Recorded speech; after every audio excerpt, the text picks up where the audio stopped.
Hi, it's Mike from Gear Diary, and I wanted to walk through the Garmin ForeRunner 10 and connecting it up and kind of all my final thoughts. So I've already used it for running a marathon, documented that, wrote about my first impressions and overall thoughts about it, but really wanted to just kind of close out on it. So this is the Garmin ForeRunner 10. Again, it's a very thin, easily wearable, basic GPS watch, and works excellent. So first thing I wanted to do was just go ahead and take the cradle basically and connect it up. So when I do so,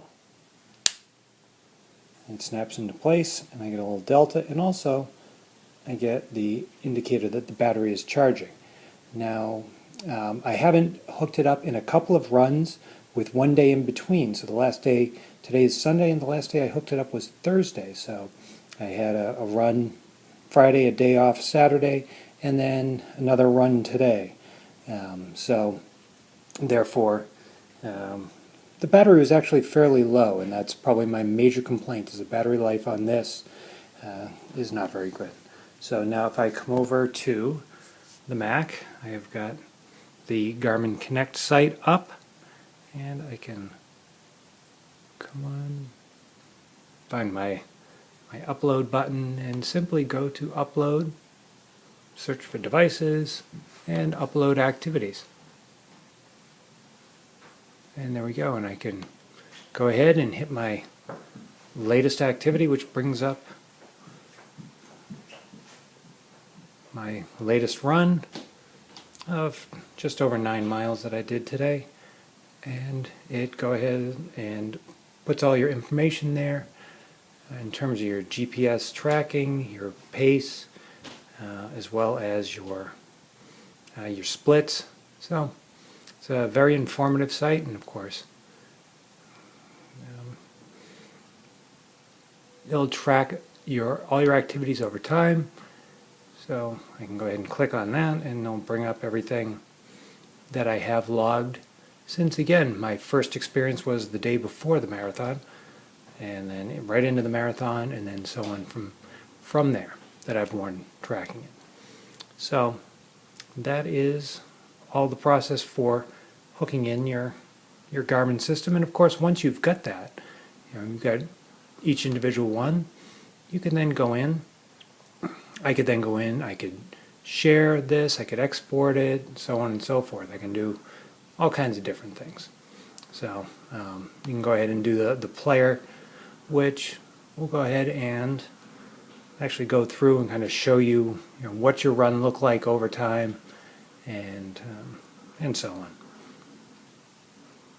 So highly functional software. And the interesting thing, though, that I'm going to go ahead and say is that with the Nike software that I'm used to, as soon as I plug in my Nike, which I actually still have right here, it goes ahead and it uploads immediately. It automatically hooks right up. So I'm going to unhook this, and because it mounts as a drive, the Mac actually complains about that when I do unhook it. So let me go ahead and focus on that. And there are a number of things that you can do here. You've got a whole menu system that you can look at your options. So you can go through your run walk, your virtual pacing, laps, auto pause, which is always good if you're running in traffic and you do need to stop a lot. That's always a good thing to have. Data fields, that's what is shown, and then back to run walk. So now I can just go back from there, and let's see, anything else there? Run options, history, settings, and then back to the time and date. So it is a perfectly functional watch. Again, just barely charged it. It's about 2/3 empty.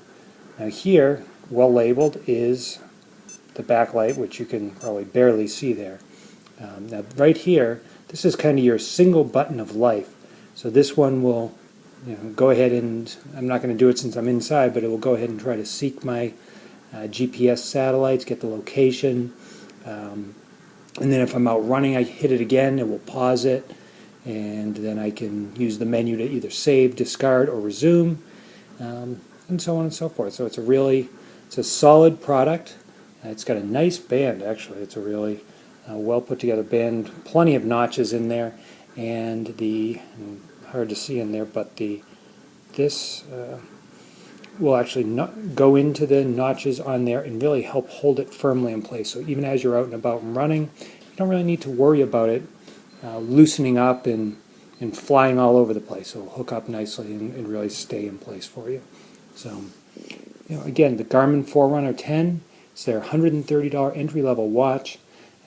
Does a great job tracking, extremely accurate. As far as I found it really came right out on top with the, of course, 26.2 miles on the marathon, and I started just before I hit the start button there.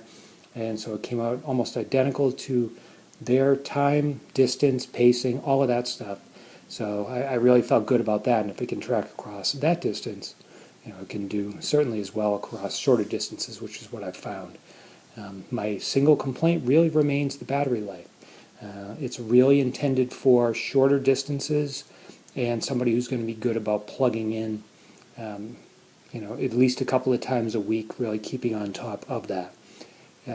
If you're dependent on wireless devices like the Ant Plus, heart rate monitor, those things are not supported. You need one of the higher end systems for this. This is really just a put it on your wrist and go type of watch. So Garmin ForeRunner 10, look for links in the review. This is Mike from Gear Diary. Thanks for watching.